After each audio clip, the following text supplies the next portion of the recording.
नमस्कार, मेरा नाम है कृष्ण कुमार। आप देख रहे हैं जागरण.com। भारत का पड़ोसी देश है म्यांमार। म्यांमार में लोकतंत्र अब सेना के कब्जे में है।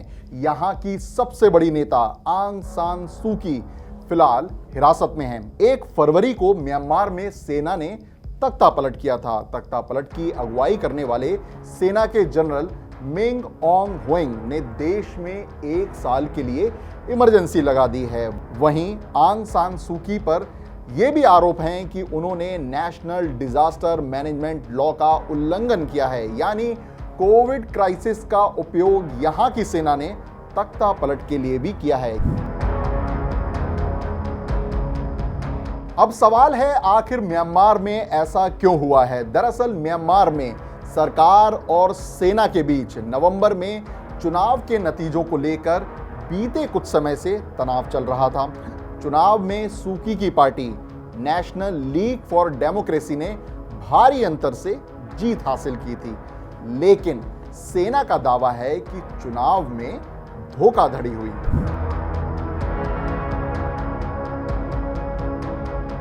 म्यांमार में फिलहाल आंग सान सू की रिमांड में है। सब कुछ सेना के हाथ में है। ऐसे में म्यांमार में कई जगह प्रदर्शन हो रहे हैं।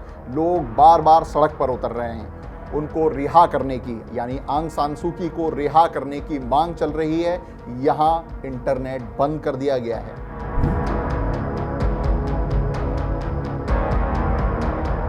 आंग सान सू की तो हिरासत में है ही। उनकी पार्टी यानी नेशनल लीग फॉर डेमोक्रेसी यानी एनएलडी के नेता भी हिरासत में हैं। हालांकि दुनिया के कई देशों में उनकी रिहाई की मांग चल रही है।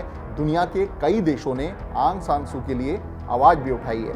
2015 में जब म्यांमार में वह चुनाव जीती तो उन्होंने अपने देश में विदेशी निवेश को बढ़ावा दिया और कई देशों के आंतरिक मुद्दे उन्होंने सुलझाए थे।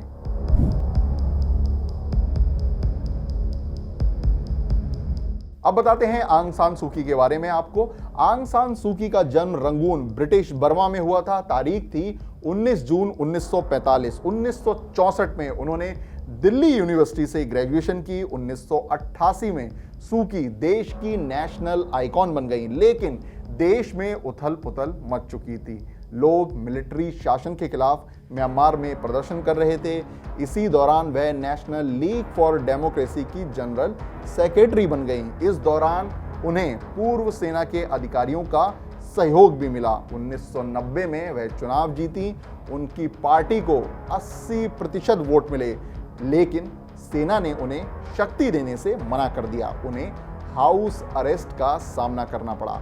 1991 में सू की को शांति के क्षेत्र में नोबेल पुरस्कार दिया गया। 1989 से लेकर 2010 तक सू की ने 15 साल नजरबंदी में गुजारे थे। 13 नवंबर 2010 को सू की रिहा हो चुकी थी।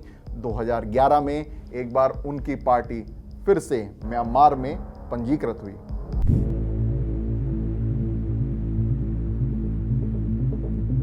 दो 2015 में एक बार फिर से नेशनल लीग फॉर डेमोक्रेसी सत्ता में आई। ये पहला चुनाव था म्यांमार में जब लोगों ने खुलकर वोटिंग की, लोगों ने अपने मताधिकार का खुलकर प्रयोग किया। 2016 में रोहिंग्या तनाव सामने आया।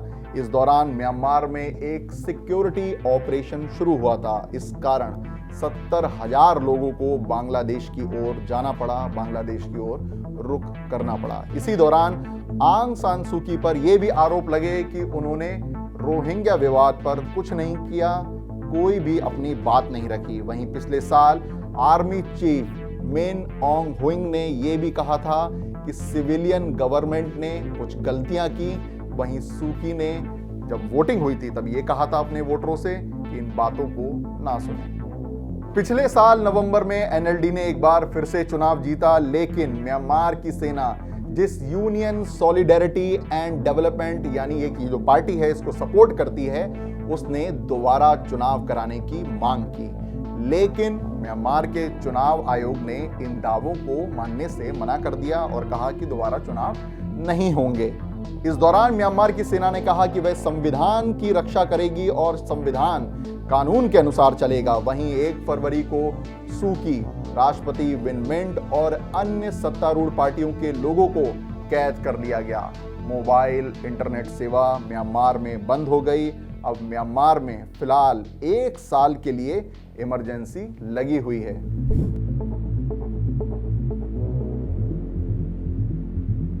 अब आपको बताते हैं म्यांमार में फिलहाल ताजा हालात कैसे हैं। तो म्यांमार में हालात ये है कि यहाँ के सबसे बड़े शहरों में से एक मांडले में हिंसा हुई है। कुछ लोग मारे गए हैं और कई लोग घायल हुए हैं। फेसबुक ने म्यांमार की मिलिट्री का पेज डाउन कर दिया है। हाल में यूएन सेक्रेटरी जनरल एंटोनियो गुटारेस ने भी जो हिंसा हुई है उसकी निंदा की है।